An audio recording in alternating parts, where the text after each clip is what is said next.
Welcome to the CU 2.0 podcast. Hi, and welcome to the CU 2.0 podcast with big new ideas about credit unions and conversations about innovative technology with credit union and fintech leaders. This podcast is brought to you by Quillo, the real-time loan syndication network for credit unions, and by your host, longtime credit union and financial technology journalist Robert McGarvey. And now, the CU 2.0 podcast with Robert McGarvey. Rick Reitmaier is CIO at Tennessee-based Ascend Federal Credit Union with $4.4 billion in assets and 245,000 members. That puts Ascend in the nation's top 100 credit unions, and Reitmaier is on the show to talk about the wide range of issues, worries, and concerns that are on his mind. AI, of course, is high on that list, and Reitmaier explains both Ascend's position on AI today and why he thinks it's the right course. Hint, many Ascend employees are already using Copilot. There already are productivity enhancements due to that Copilot use. Reitmaier gives the details. Cyber fraud, of course, is a big issue for Ascend. And here we hear about the credit union's multi-pronged approach to defending itself in an age of ever smarter crooks. Reitmaier also discussed Ascend's procedure for adopting new technology. That's fascinating stuff. Stuff every fintech executive should listen to. Listen up. So I'm looking forward to this because your credit union is big enough where you can talk about all sides of the AI issue. And what do I mean by all sides? AI is a force for scamsters that have gotten very, very, very good. But on the other hand, it's also can be harnessed by credit unions to fight back. And as for the scams getting really good, like a month or two ago, a friend sent me a video of Pope Leo giving a homily, except he never gave this homily. Absolutely not. He wouldn't have given this homily. But it was his voice. It was his face. Everything. It was exquisite. And in fact, my friend had gotten it from a Dominican priest who said, "Wow, this is really changing everything." And it would have if he'd said these things, not necessarily in a good way, but he never said them. But so reasonably smart people were taken in by this. So the fakes have gotten really good. Yeah, I was taken back with something that's on Instagram that's, I guess, somehow I got on the feed, is Mr. Rogers. They're now doing Mr. Rogers AI with rappers. And I'm like, when I first saw it, I'm like, wow, I never knew Tupac Shakur was on Mr. Rogers' show. And then I heard what they had to say. I'm like, there's no way this is true. But America's school children were not exposed to this. Yeah, but it sounded perfectly like, Mr. Rogers and how you would, act and all that. So yeah, brave new world. So let's start with a probably an easier question. How's your credit union using AI today? And I ask because you're big enough where you could be doing some stuff. Most credit unions are kind of putzing around saying, well, we're yeah, okay. But they're not really doing much. Yeah, so first thing what we've done is we've instituted Copilot for Microsoft. And so we have about 600 employees, and probably about 120 of them now have Copilot as something they use day to day. So there's a couple different types of Copilots that we've enabled. One is called Analyst and one is called Researcher. So that certain folks that require deep research, they can use that tool and start building prompts and asking questions. I've used it, and I've done some pretty cool analysis and research in about a day that may have taken me 3 or 4 weeks to do, and maybe not even know where to go to all these places to do the research. So very productive for us. We also use it for teams. So we do a lot of our meetings. We record them, and then we do a summary of to-dos and what was said, so that if people weren't able to make the meeting, that they could review the session, and or just be able to take notes. So you're more focused on having a conversation with the team versus trying to take notes and have a conversation. We're also our phone system has some capabilities of AI. We haven't turned it on yet because we're making sure that all the intents and our data is correct. But the hope is to turn that on soon, so that instead of having a phone call to our call service or our call center with mundane questions, that those can be self-serviced. And then we just implemented a new knowledge management system that now all of our employees have access to, so they can ask questions of the knowledge management system, and it will give a very similar, like Google AI Gemini response back, and also give the reference material that it's getting the information from. What's your sense of the comfort level of your membership with AI? We think still that it's kind of an emerging thing, right? So I think AI is in the first innings of a 9-inning game, right? So I think most of our members are probably using it personally, but maybe might not be as comfortable, interacting it with a financial institution. But that's why we're going to go slow. My sense, and when we speak with the business about AI, our data has to be right. Right, so we need to do that first. We'll probably use AI to help our agents and our employees first. And as the employees get used to it and feel comfortable at it, as we're doing testing through, are we getting the right answers? Then we'll feel trusted to potentially, give this to our members, and just have another way of giving our members ability to communicate with us and get answers. So, the hope is that we'll have good data, we'll have great answers for them, and then they can begin to trust it. But I would still think it's pretty early days for us to say that anybody will just trust it outright. Hey man, 18 months ago, if I'd asked 100 pretty smart people in the credit union world, what's an LLM? Maybe one would have gotten it right. Yes, 100%. And that shows you nowadays, I would expect that the vast majority would have some idea of what an LLM means. It's yeah, and I would also the say speed is just ridiculous. I mean, I've never seen anything like this. And I would also say that we're probably going to be fast followers here, right? I think what we're gonna see the FIs that are more technical FIs that are out there. They're probably going to be the ones that will lead the way for us, and then we're kind of monitoring how those digital natives are interacting with customers and members, and then we'll probably use their cues to say what would we begin to implement in our environment. But I don't think we will be leading edge stuff credit union. I think we'll be more fast followers. Well, I assume you're concerned about what big banks are doing with AI. I know I'm kind of obsessed with what Chase and Bank of America are doing with it, because these are starting to devour so much of banking. It's and they're spending a lot of money on AI right now.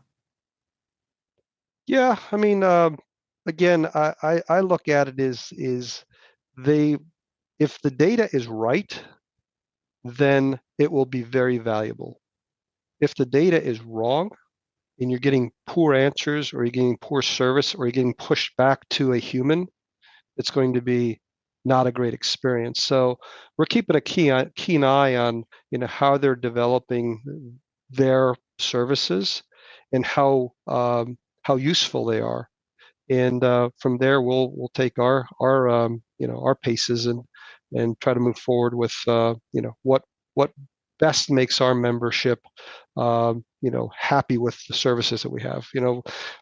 Our members still want to talk to humans, so we'll always have a human presence available.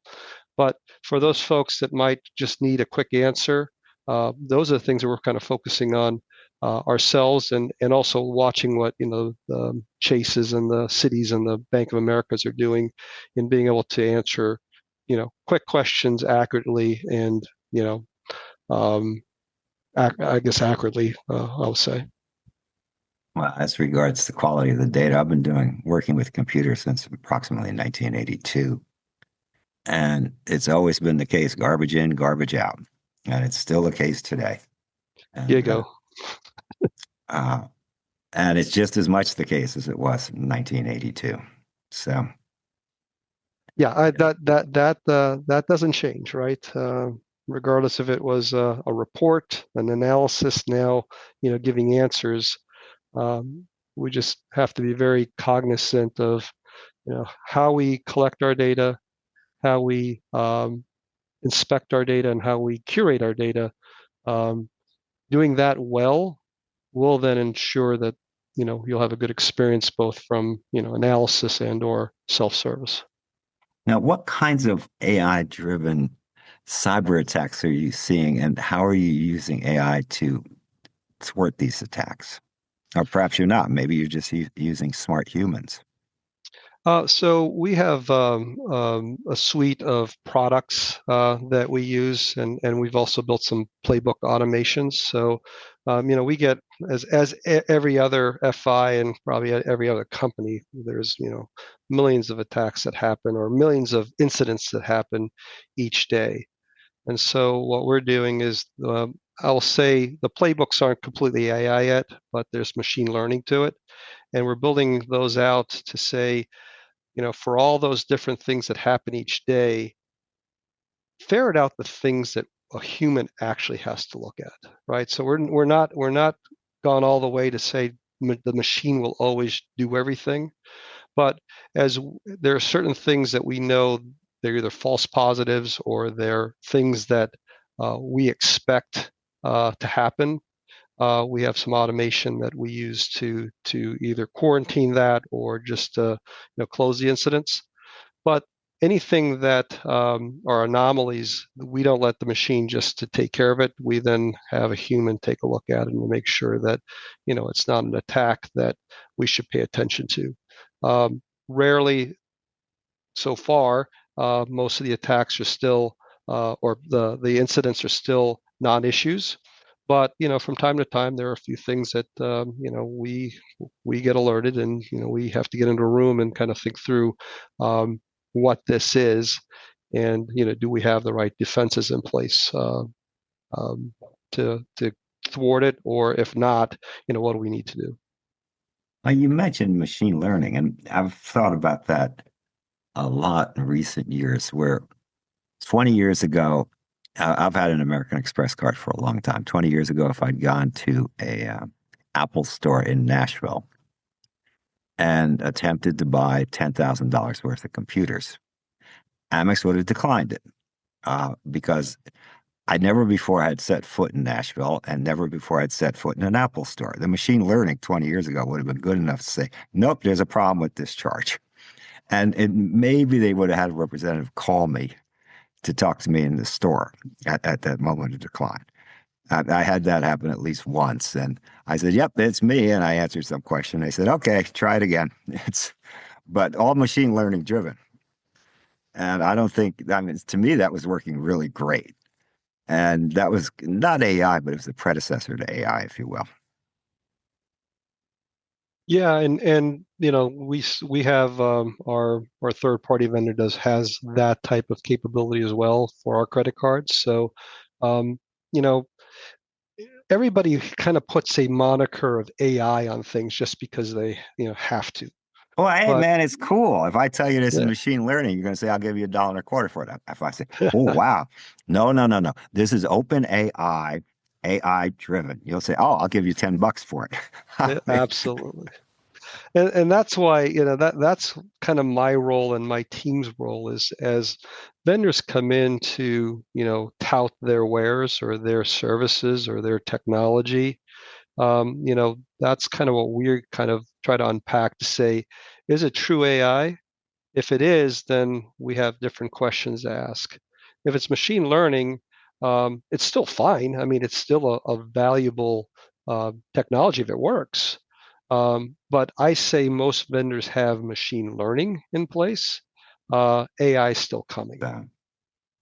I think once the next series of chips that come out, which will have inference, then I think I will say that there are several companies that will probably move ahead to say, now I have AI, because it will have some reasoning behind it, right? So right now it's still, yes, no, yes, no, yes, no, yes, no. And if you go on, even if you go on the Amex or any of the websites, there's still a yes no questions, right? And then sometimes you ask a question to the AI, and it gets confused, right? So you have to get to a human. I think the next generation, that'll get better. And once that gets better, then I will say that if our data is right, then you'll have more of a machine human interaction with humans. I call it machine human, not human human. Now, your credit union is how big is your IT staff? Well, we have 38 employees. That's made up of IT security, infrastructure, desktop and help desk, and the business application and data team. Now, how much of what you do there is home brewed and how much comes from vendors? The majority comes from vendors. We don't have the capability of just growing our IT shop, to a large degree of just programmers. So we leverage our vendor partners, and really work with them, to build out. If there's new capabilities required, then we'll work with them to build out the requirements. Now we do have, we do some light development work on our core system. We do most of our heavy development work is around the data platform and building out reports. But we tend to rely on our vendor partners to provide us the technology that we need, and work with them to build out anything that might be anomalous to what we need. Now, are you seeing, to go back to what I was talking about, Pope Leo, are you seeing better fake people seeking to open accounts or whatever at your institution? Well, so fraud is still problematic for all of us, right? So we put in some various measures. So one measure that we have in our phone system is we are asking our members to digitally voice print themselves. And so when a member calls in, we'll ask if we can get permission to record the call for their voice. And if they opt in, it takes a few seconds of talking for us to get a voice print for them. And once that happens, the next time they call in, that's one of the mechanisms we may use for authentication. We also have some other questions we'll ask around authentication to make sure the member is the member.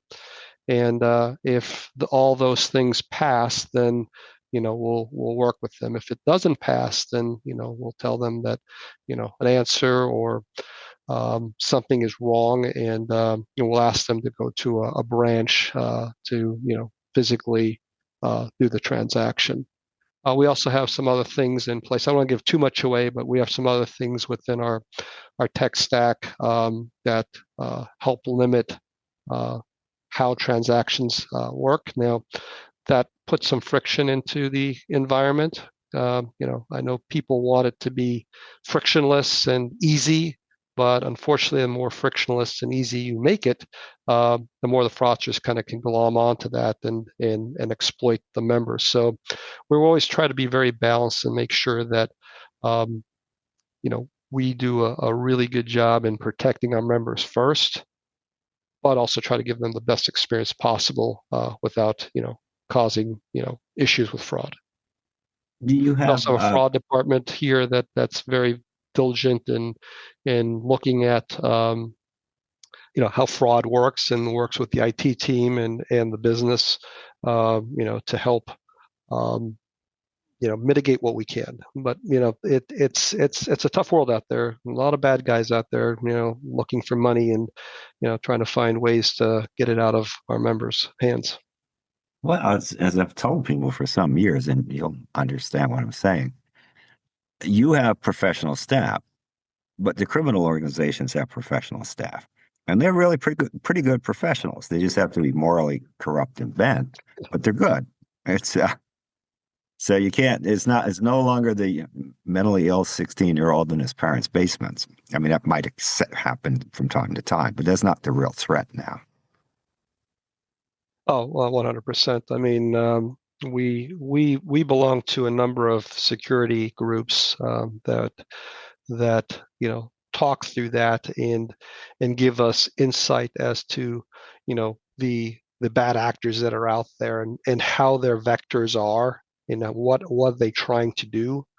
And so what we try to do is understand those vectors and really look at either our technology and our business process or our human to help protect that, right? Because as I tell most of anybody that ever asks me about, you're in IT, you're over security, are you safe? I'm like, we're as safe as we can be with the investments that we make, but technology isn't the answer. Technology is one of the layers of security that we use.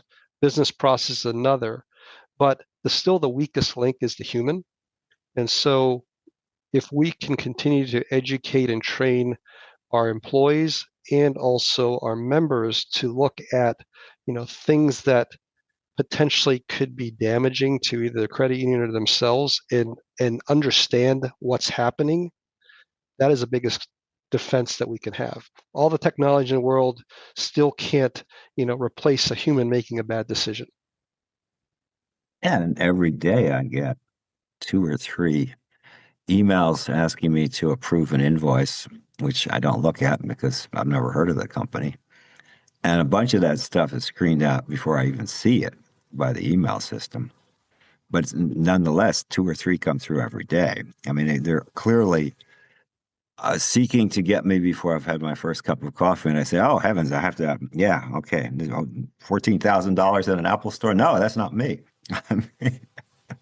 but, but so far, I haven't fallen for that yet. But I view that partly just as luck on my part. So, Yeah, I mean, what we try to do here is so that we do several things. We do a monthly phishing test, and depending on who the employee is, we'll have a different set of questions for them.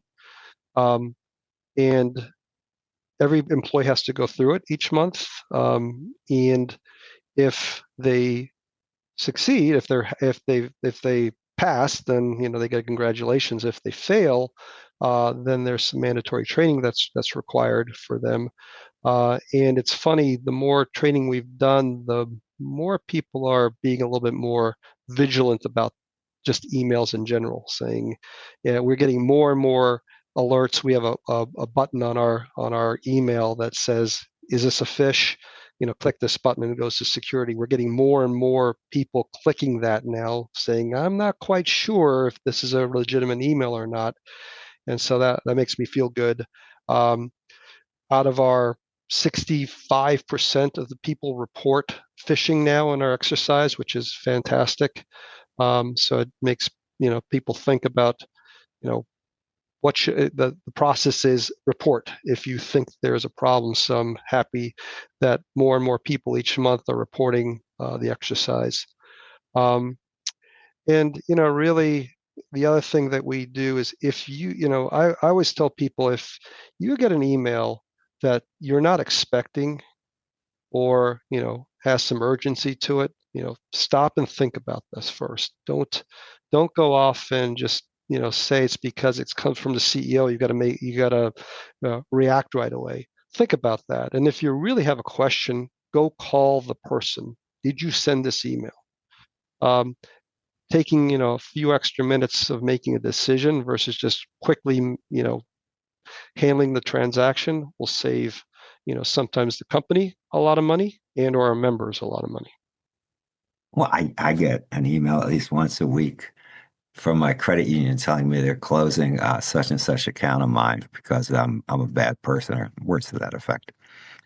And and before I freak out and call the number in the email, I go to my credit union website, click on it. My account looks just Jim Dandy as far as I can tell.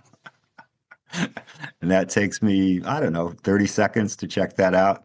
And The funny thing is that we will never send you an email saying we're closing your account. We'll never send you a text saying we're closing your account.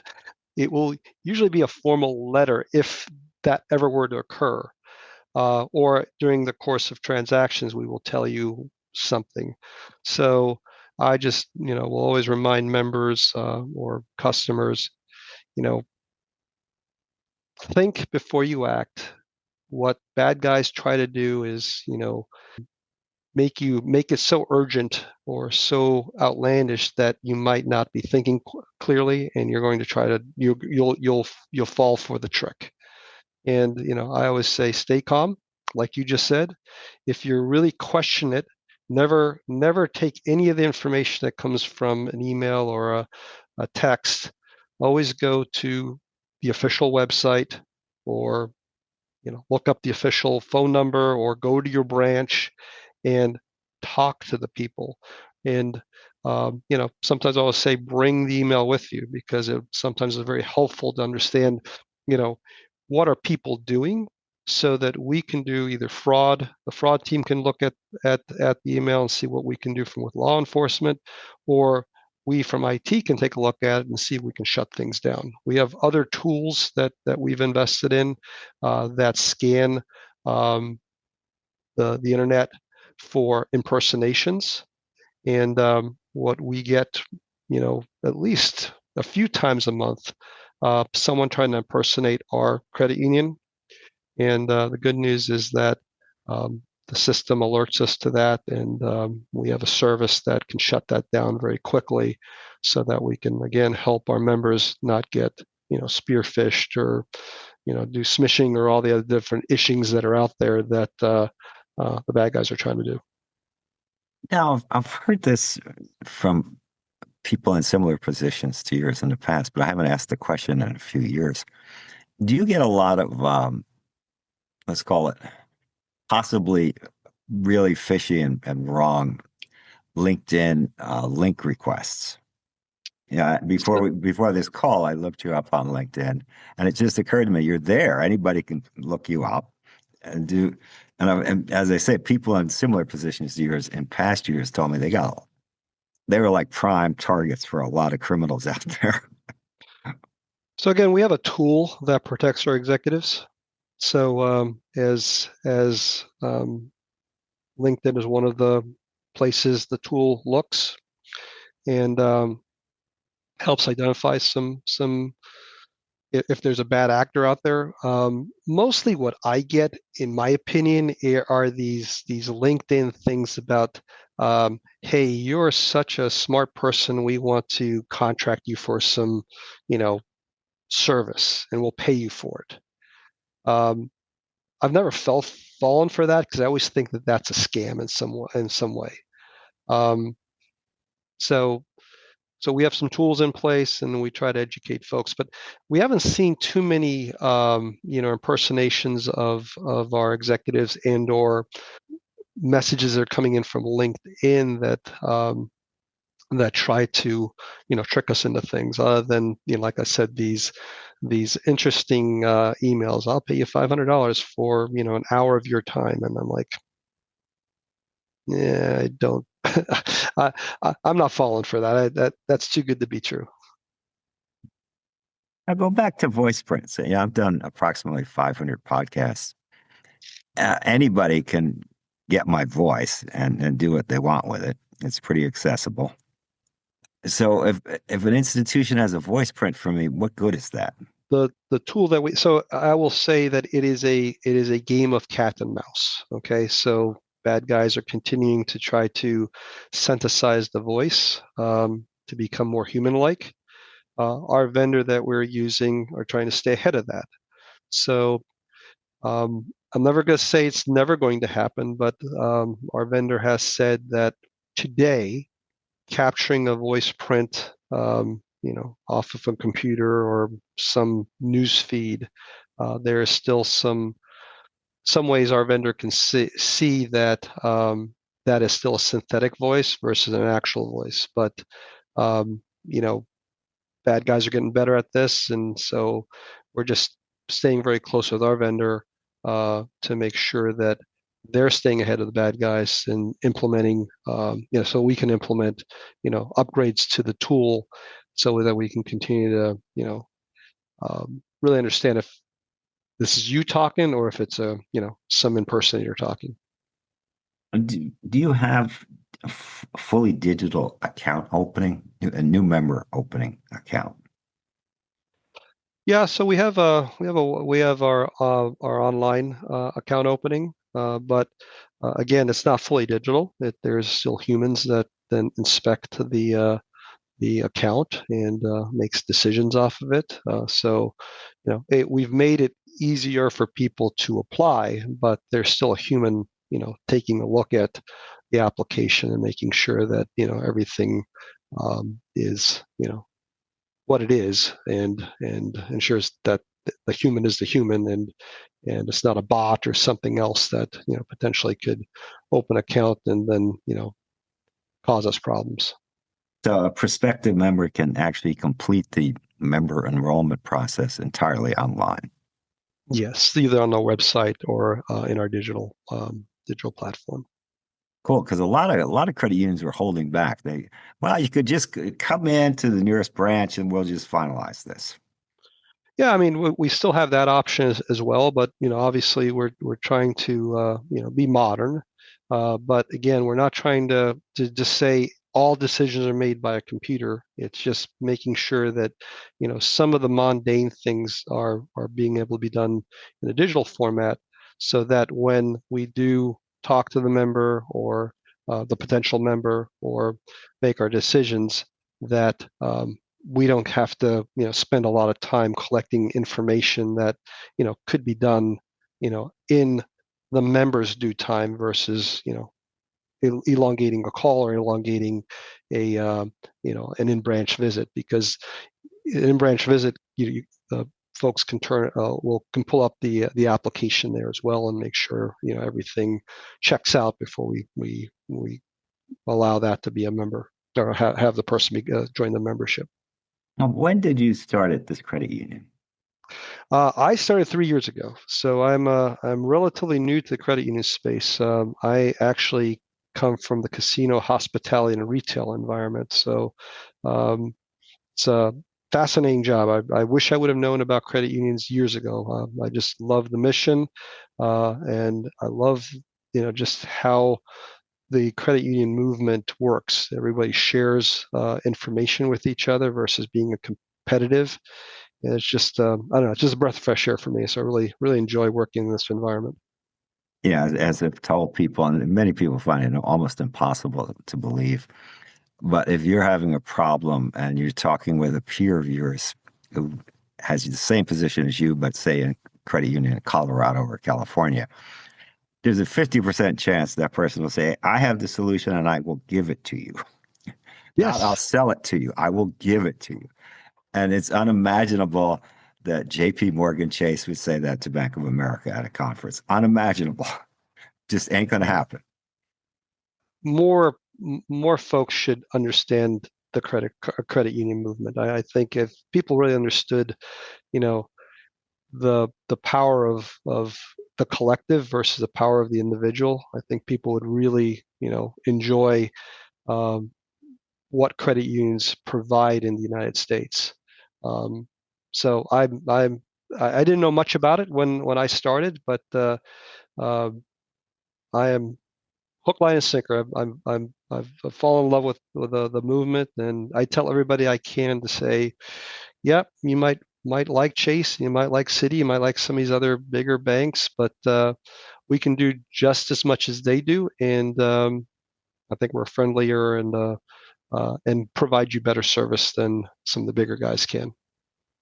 Unless you're uh, like a Nashville superstar, a credit union can handle all your banking needs, pretty much whoever you are. I mean, there's a handful of really rich people who might need really rich people Yeah. personal banking services, but I don't know. I don't know any of those people actually. So it's I don't know them either, but I think that there's plenty of room for every type of FI to be out there.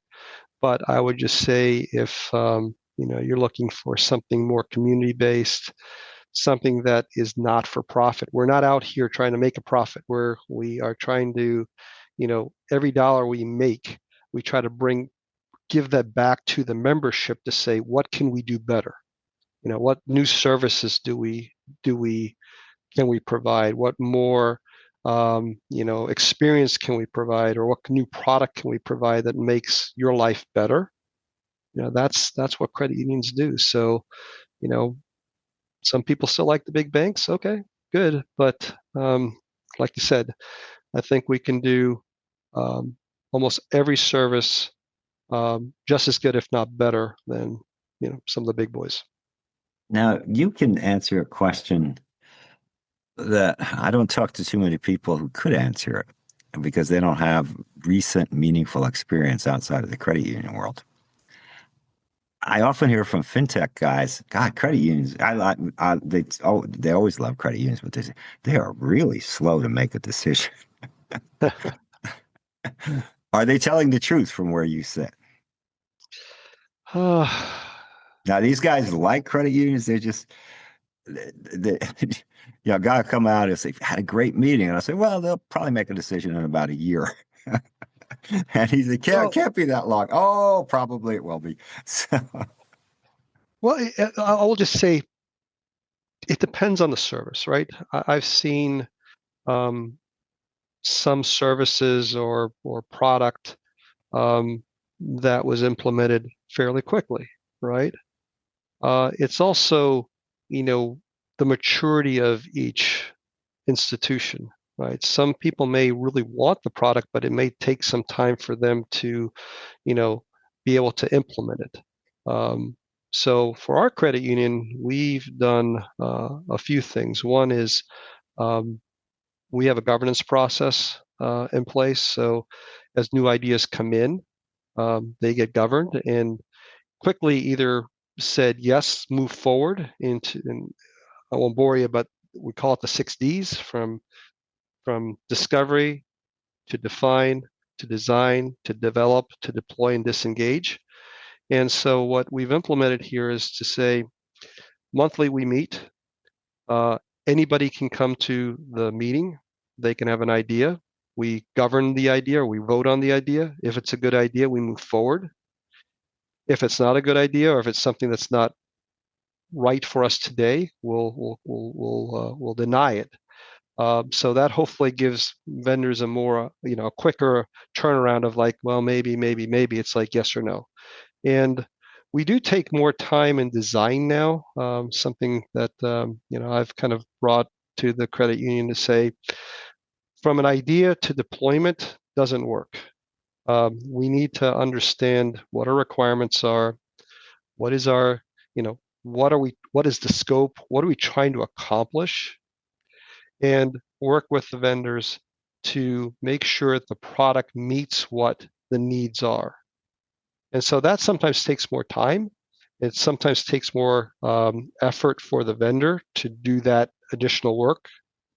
But once that is in place, we make a fairly quick decision then, and then we go to deployment. And as I say, the work is the work. If it's 1,000 hours project, it's 1,000-hour project. What you want to do is put the right hours in the right places so it doesn't become a 2,000-hour project because you're doing a lot of rework.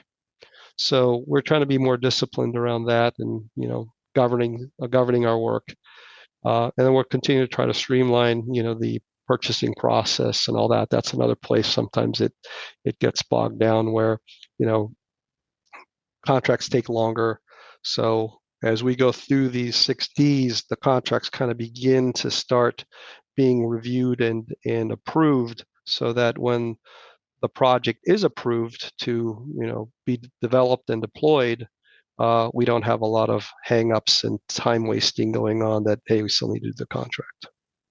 Well, another thing that's changed, I've been writing about credit unions and tech for, I don't know, going on 20 years. And go way back, tech vendors had very little middleware. So they're talking to a credit union and they say, well, it's going to take us, I don't know, 3 months, 6 months, build a kit so we can patch in our software into your core system. And most of them now have pretty built out middleware kits. And unless you have a really eccentric core, that's not a problem anymore. So it's sped up the process a great deal. Yeah, I agree. I mean, good news is, most of the core providers, are partnering with other integrated systems. We've done a big upgrade to, we're on Jack Henry, so we had to do an upgrade in the connectivity there. So work with all our vendors. And that's the other thing that we do as well is, as we do our discovery, definition design, we do ferret out all of that, those questions to ensure that when a vendor does come in, that they have modern connectivity capabilities. If they don't, IT usually recommends against the vendor because that's overhead, technical debt that we're trying to move away from so that we can be efficient, effective, and cost effective for the business. And then we're not making bad decisions for vendors that might not be, modernizing the way we want to modernize. I would just say that, technology is moving so fast. We work really hard with our vendors to educate ourselves and have vendors educate us as to what, the new frontier looks like. So, it's a fun ride, though. I will tell you, if I always thought that the 90s were a really cool time, 2000 a cool time to be in IT, but I think the 20s and the 30s will be even cooler because of all the things that are coming down the pike. Hopefully, all be good, all for good. I know there'd be some things for bad as well that could happen to us, but I'm an optimist, so I look at all this technology to say it's going to make us better, it's going to make the credit union better, it's going to make the member experience fantastic. Before we go, think hard about how you can help support this podcast so we can do more interviews with more thoughtful leaders in the credit union world. What we're trying to figure out here in these podcasts is what's next for credit unions. What can they do to really, really, really make a difference in the financial scene? Can't all be mega banks, can it? It's my hope it won't all be mega banks. It'll always be a place for credit unions. That's what we're discussing here. So figure out how you can help. Get in touch with me. This is rjmcgarvey@gmail.com. Robert McGarvey again. That's rjmcgarvey@gmail.com. Get in touch. We'll figure out a way that you can help. We need your support. We want your support. We thank you for your support. The CU 2.0 podcast.